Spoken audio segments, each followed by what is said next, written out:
بعین ہما مہمان بھی اچھے کھانے کا متمنی ہوتا اور میزبان بھی اچھا کھانا پیش کرتا تھا۔ ہماری تحریک نے اس رواج کی بھی اصلاح کی۔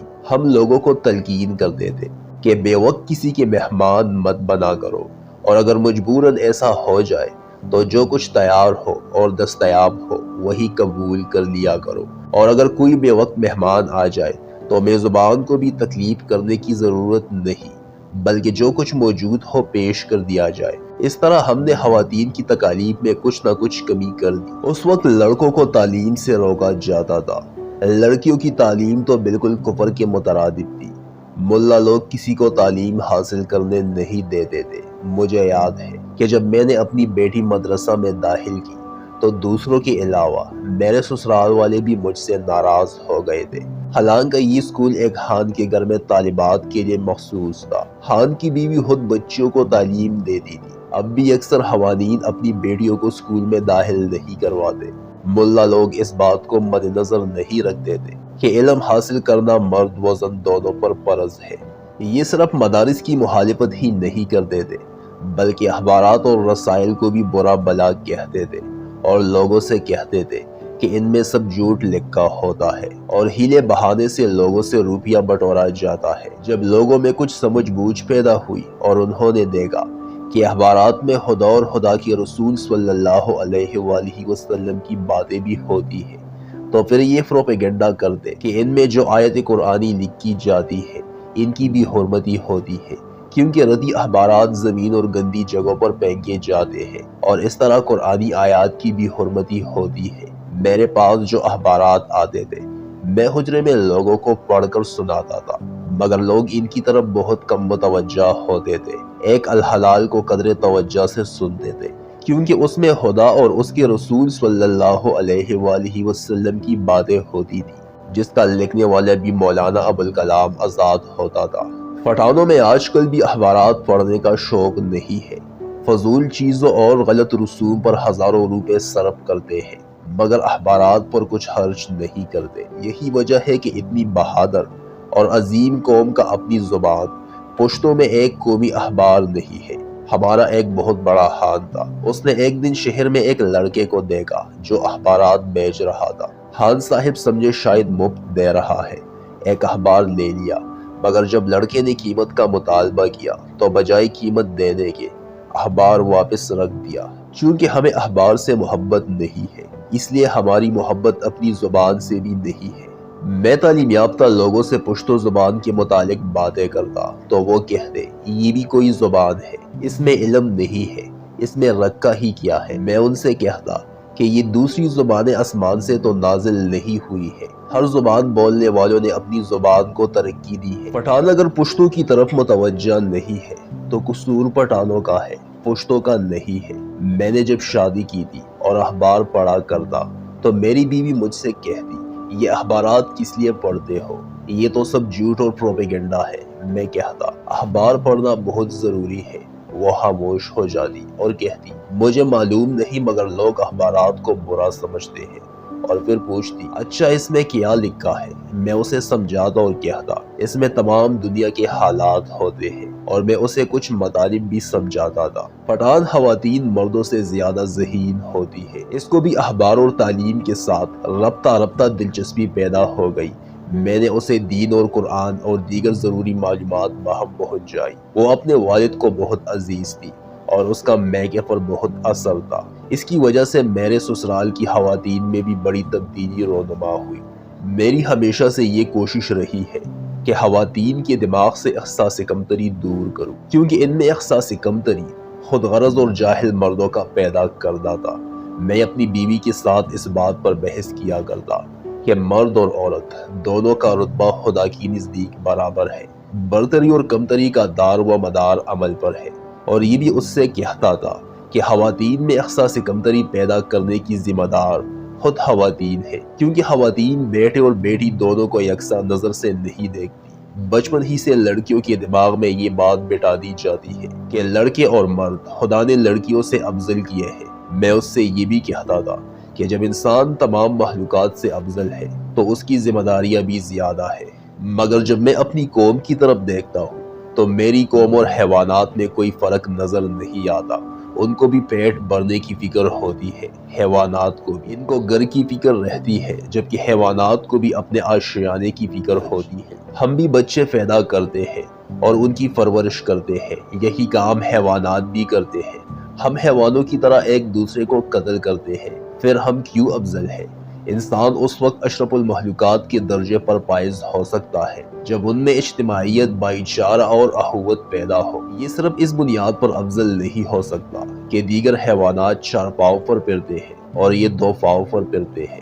ایک دن میں نے بیوی سے باتوں کے دوران کہا کہ جب مرد مر جاتا ہے تو اس کی بیوی تمام عمر بیوگی میں گزار دیتی ہے، مگر جب عورت مر جاتی ہے تو مرد فوراً دوسری شادی کر لیتا ہے۔ چاہیے تو یہ کہ جب بیوی کا خاوند مر جائے تو وہ بھی دوسری شادی کر لے۔ میں نے کہا کیا تو میری بات سمجھ گئی ہے؟ بولی ہاں۔ میں نے کہا معلوم نہیں ہم دونوں میں کون پہلے مرے، پھر بھی اگر میں پہلے فوت ہو جاؤں اور تو جوان ہو تو دوسری شادی کرنے میں شرم محسوس نہ کرنا۔ بولی میرے ساتھ ایسی بے غیرتی کی باتیں مت کرو۔ سال 1913 میں آگرہ میں مسلم لیگ کا سالانہ اجلاس تھا۔ ان دنوں مسلم لیگ کی اجلاس دسمبر میں کرسمس کی تعطیلات کے دوران ہوا کرتے تھے۔ میں نے جب اخبارات میں اس جلسے کے بارے میں پڑھا تو ارادہ کیا کہ ضرور اس جلسے میں شرکت کروں گا، کیونکہ یہ سیاسی جلسہ تھا اور ہمارے علاقے میں سیاسی جلسے نہیں ہوتے تھے اور نہ ہی لوگ ان جلسوں سے واقف تھے، اور اگر کوئی ان جلسوں کی اہمیت سے آگاہ بھی ہوتا تو انگریزوں کے خوف سے جلسے کا نام تک نہیں لیتا تھا۔ اس وقت ہمارے علاقے میں ملا لوگ ایسی بیکار باتوں پر بحث کرتے تھے جس میں نہ دین کا فائدہ ہوتا اور نہ دنیا کا۔ مثال کے طور پر کوئی زوالین اور کوئی دوالین کہتا، کوئی کہتا صحابی کی توبہ قبول ہوتی ہے اور کوئی کہتا نہیں ہوتی، کوئی تشہد میں انگلی اٹھانے کو سنت سمجھتا اور کوئی اسے عیب جانتا تھا۔ اس قسم کی باتوں پر ملا لوگ بحث کرتے اور الجھتے رہتے تھے، گدھوں اور اونٹوں پر کتابیں لاد کر کبھی ایک جگہ جاتے اور کبھی دوسری جگہ، اور بحث مباحثے کرتے اور بحث کا فیصلہ نہیں ہو پاتا تھا۔ اس طریقے سے لوگوں کی توجہ زندگی کے اہم مسائل اور امور سے دوسری طرف مبذول کرتے تھے۔ مجھے تو یہ بھی انگریزوں کی چال معلوم ہوتی تھی، کیونکہ کبھی کبھی یہ سوال بھی سامنے آتا کہ اگر انگریز اور روس کی جنگ ہو جائے تو ہمیں کس کا ساتھ دینا چاہیے۔ اس سوال کے جواب میں ملا لوگوں میں کوئی اختلاف نہیں ہوتا تھا، سب یک زبان ہو کر کہتے کہ انگریز اہل کتاب ہے اور روس کافر مطلق ہے، ہمیں انگریز کی حمایت کرنی چاہیے۔ حال یہ تھا کہ دونوں عیسائی تھے۔ ایک دن ہم محمد ناڑی میں جمعہ کی نماز کے بعد بیٹھے تھے کہ اس بات پر بحث چڑھ گئی کہ صحابی کی توبہ قبول ہوتی ہے یا نہیں۔ ایک ملا جو دڑی ملا کے نام سے مشہور تھا وہاں موجود تھا، بولا اگر کوئی کہے کہ قبول ہوتی ہے تو میں ثابت کر سکتا ہوں کہ قبول نہیں ہوتی، اور اگر کوئی کہے کہ قبول نہیں ہوتی تو میں ثابت کر سکتا ہوں کہ قبول ہوتی ہے۔ اس کا مطلب یہ تھا کہ لوگ اس کی علمیت کا لوہا مان لیں کہ مولانا کتنی عظیم شخصیت ہے جو غلط کو درست اور درست کو غلط ثابت کرنے کے اہل ہے، اور ان ملاؤں کا لوگوں پر ایسا ہی اثر اور رعب تھا۔ لوگوں نے ایک دوسرے کی طرف دیکھا اور کہا کہ بہت بڑا عالم ہے، مگر مجھے اس کی یہ بات بہت مذہب کا حیض معلوم ہوئی، کیونکہ مذہب میں 2 متضاد باتیں درست نہیں ہو سکتی، صرف ایک بات ہو سکتی ہے۔ میں نے ملا صاحب سے کہا کہ اگر خدا اور رسول صلی اللہ علیہ وآلہ وسلم کا ہے توبہ قبول ہے تو آپ کس طرح اسے ناقبول بنائیں گے، اور اگر ان کی نزدیک توبہ قبول نہیں تو آپ کس طرح اسے قبولیت کا شرف بخشیں گے؟ اسے میری یہ بات پسند نہ آئی اور بات ٹال دی۔ یہ لوگوں کو اپنی بھی بنیاد علمیت سے مرعوب کرتے تھے اور ان کو تباہی کی جانب لے جاتے تھے۔ ان ملاؤں نے لوگوں کے درمیان اتنی منافرت پھیلائی تھی کہ اکثر نے ایک دوسرے سے تعلقات تک منقطع کر لیے تھے۔ ایک گروہ کا سربراہ مانگی ملا صاحب تھا اور دوسرے کا ہڈے ملا صاحب تھا، اور یہ ایک دوسرے پر کفر کے فتوے لگاتے تھے، اور حال یہ ہے کہ دونوں ایک خدا کو مانتے تھے، ایک رسول کے پیروکار تھے، ایک قرآن اور حنفی مذہب پر چلنے والے تھے، حتیٰ کہ دونوں فریقین کا ایک ہی پیر تھا، دونوں سوات صاحب کی مرید تھے۔ میں اور میرا ہم جماعت ساتھی عبدالحلیم مسلم لیگ کے جلسے میں شرکت کے لیے آگرہ چل پڑا۔ رات ہم نوشہرہ پہنچے۔ نوشہرہ کے تانے میں دوسرے نامی گاؤں کا غلام سرور خان تانے دار تھا۔ نوشہرہ کے تانے کے آس پاس آبادی نہ تھی، بالکل سنسان علاقہ تھا۔ غلام سرور خان ہٹ گلی میں رہتا تھا۔ رات ہم نے اس کے ہاں گزار دی۔ ڈاک گاڑی رات 11 بجے پشاور سے چلتی اور 1 بجے نوشہرہ پہنچتی تھی۔ ہم اسی گاڑی میں آگرہ جا رہے تھے۔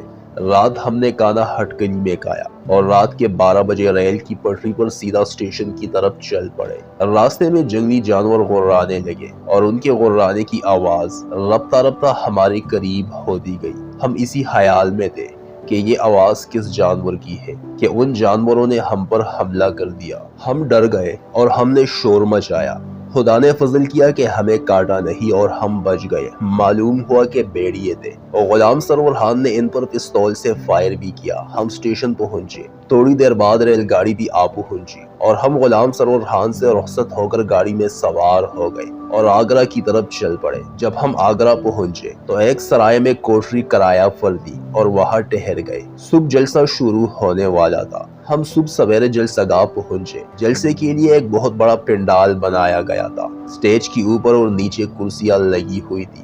ہم نے ٹکٹ خریدے اور کرسیوں پر بیٹھ گئے۔ سر ابراہیم رحمۃ اللہ علیہ اس جلسے کے صدر تھے۔ مولانا ابوالکلام آزاد، سر آغا خان اور ہندوستان کی دیگر بڑی بڑی ہستیاں سٹیج پر کرسیوں پر موجود تھیں۔ صدارتی خطبے کے بعد قسم قسم کی قراردادیں پیش ہوئی اور مختلف لوگوں نے تقریریں کی۔ سر آغا خان نے بھی فارسی میں بڑی عمدہ اور فصیح تقریر کی۔ 3 دن تک یہ اجلاس ہوتا رہا۔ اجلاس کے اختتام پر ہم نے تاج محل، شاہی مسجد اور شہر کی سیر کی اور پھر آگرہ سے دلی چلے آئے۔ وہاں مولانا سیف الرحمان کے مہمان بنے۔ دلی میں بھی ہم نے قابل دید مقامات دیکھے۔ ایک دن ہم شاہی مسجد دلی میں بیٹھے تھے کہ ایک سفید ریش بزرگ نے کہا کہ شہر دلی نے کسی بادشاہ سے بھی وفا نہیں کی۔ ایسا معلوم ہوتا ہے کہ انگریزوں کا بھی زوال شروع ہو گیا ہے، کیونکہ انہوں نے دارالحکومت کلکتے سے دلی تبدیل کر دیا ہے۔ انہی دنوں دارالحکومت تبدیل ہوا تھا۔ 34 سال بعد اس سفید ریش بزرگ کی پیشن گوئی درست ثابت ہوئی۔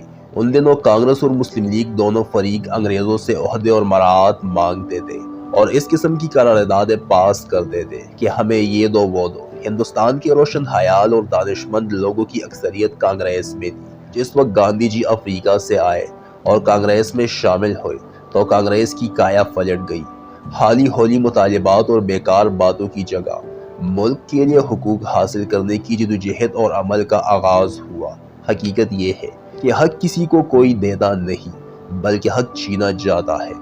جس وقت کانگریس نے منت سماجت اور قراردادوں کی بجائے جدوجہد اور عمل کی پالیسی اپنائی تو وہ لوگ جو مصائب برداشت کرنے کے قابل نہ تھے، مثلاً جناح صاحب، کنزرو، جیکار اور سفروں وغیرہ، وہ کانگریس سے جدا ہو گئے۔ جناح صاحب نے مسلم لیگ میں شمولیت اختیار کی اور ان دوسرے لوگوں نے لبرل پارٹی تشکیل دی۔ بات یہ تھی کہ جب رولٹ ایکٹ کا مسئلہ پیدا ہوا تو جناح صاحب اور سفروں وغیرہ سب اس کے مخالف تھے۔ سوال یہ پیدا ہوا کہ اگر حکومت ہمارا مطالبہ نہ مانے تو پھر کیا جائے؟ مذکورہ بالا افراد نے کہا احتجاج کریں گے۔ پھر یہ سوال پیدا ہوا کہ اگر پھر بھی حکومت نہ مانے تو کیا لائحہ عمل ہوگا؟ انہوں نے کہا پھر بھی احتجاج کریں گے۔ گاندھی جی بولے اگر ہماری بات حکومت نہ مانی تو جدوجہد کریں گے۔ اس بات پر یہ لوگ جدا ہو گئے۔ کچھ دنوں بعد میں دلی سے اپنے گاؤں آیا۔ یہاں مجھے معلوم ہوا کہ میرا بیٹا غنی ہوا ہے۔ میری بیوی کا کوئی بھائی نہ تھا، اس لیے بیٹے کی پیدائش پر بہت خوش تھی۔ جمعے کے دن حاجی صاحب کی جگہ پر بہت سے لوگ جمع ہوتے تھے۔ نماز کے لیے دور دور سے لوگ آتے تھے۔ میں بھی اگر دورے پر نہ ہوتا تو ضرور جاتا۔ محتمم صاحب، مہدی صاحب اور مولوی فضل ربی صاحب بھی سلام مشورے کے لیے کبھی کبھار آتے تھے۔ جمعے کی نماز کے بعد میں لوگوں کو واعظ اور نصیحت بھی کرتا تھا، مگر ملاؤں کو یہ بات پسند نہ تھی، کیونکہ ہمارے ملا برہمنوں کی طرح خود کو مذہب کا ٹھیکیدار سمجھتے تھے۔ میں قوم کی اصلاح کا یہ کام فی سبیل اللہ کرتا تھا اور ملاؤں کی پرواہ نہیں کرتا تھا۔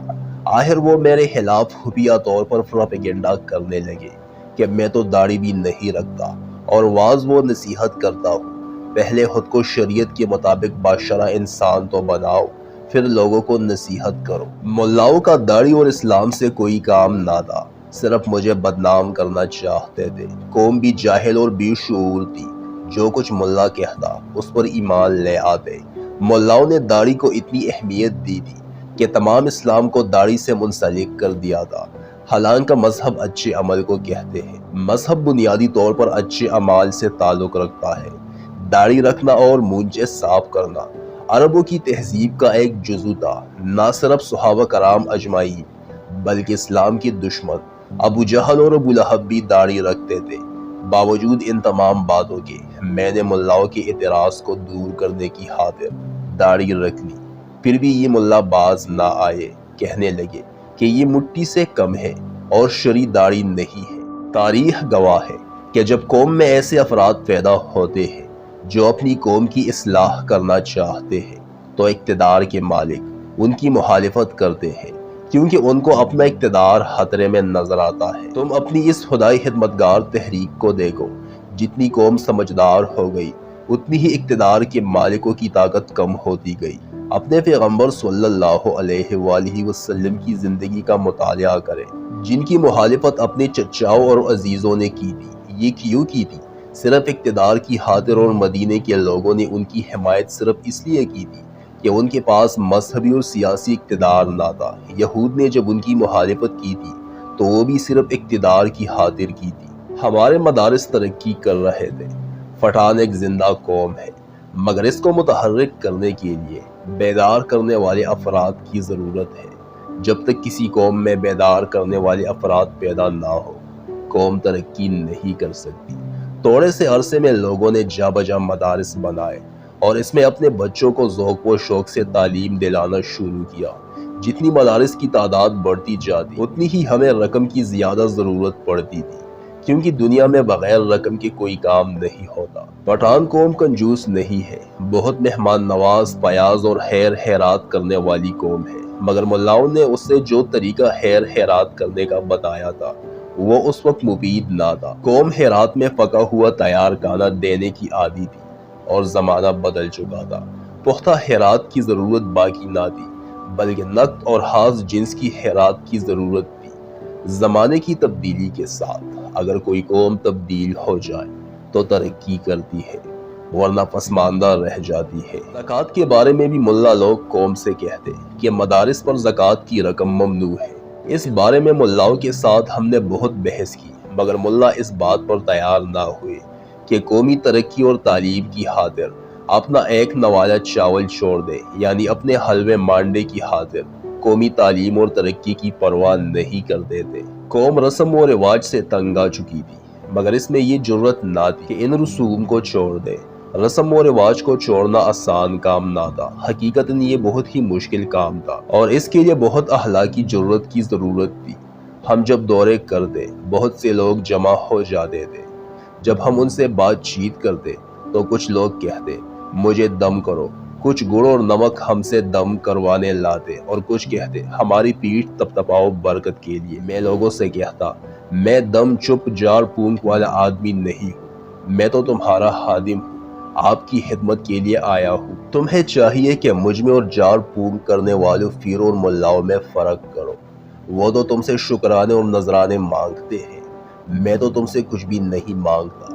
محمد اکبر خادم صاحب مجھ سے کہتے کہ تم لوگوں سے اس طرح مت کہو، یہ تمہارے عقیدت مند ہیں، ان سے نذرانے شکرانے وصول کر لیا کرو، اس طرح مدارس کے لیے بہت سا چندہ اکٹھا ہو جائے گا، ان کو خود سے دور مت بگاؤ۔ میں نے خادم صاحب سے کہا میں ان کی اصلاح کرنا چاہتا ہوں اور ان کو غلط رسوم اور رواجوں سے نجات دلانا چاہتا ہوں۔ تورنگزئی کے حاجی صاحب کو عوام کی تعلیم سے بہت دلچسپی تھی۔ ہم مدارس کی امداد کے لیے مختلف طریقے سوچا کرتے تھے۔ ایک دن میں نے کہا حاجی صاحب آپ کے لنگرخانے میں آپ کے بہت سے شیخ اور مرید بیکار پڑے رہتے ہیں، اگر ان سے فرمائے کہ مہینے میں ایک دن مدارس کی امداد کے لیے مزدوری کریں اور یہ مزدوری مدارس کے چندے میں دے دیں تو ہمیں بہت فائدہ ہوگا۔ حاجی صاحب بہت ہنسے اور فرمایا کہ اگر یہ لوگ کام کرتے تو پھر یہاں کیا کرتے، یہ مفت ہو رہے ہیں، یہ کام کرنا برا سمجھتے ہیں، جبکہ حقیقت یہ ہے کہ حضور صلی اللہ علیہ وآلہ وسلم نے فرمایا ہے کہ ہاتھ سے کام کرنے والا خدا کا دوست ہے۔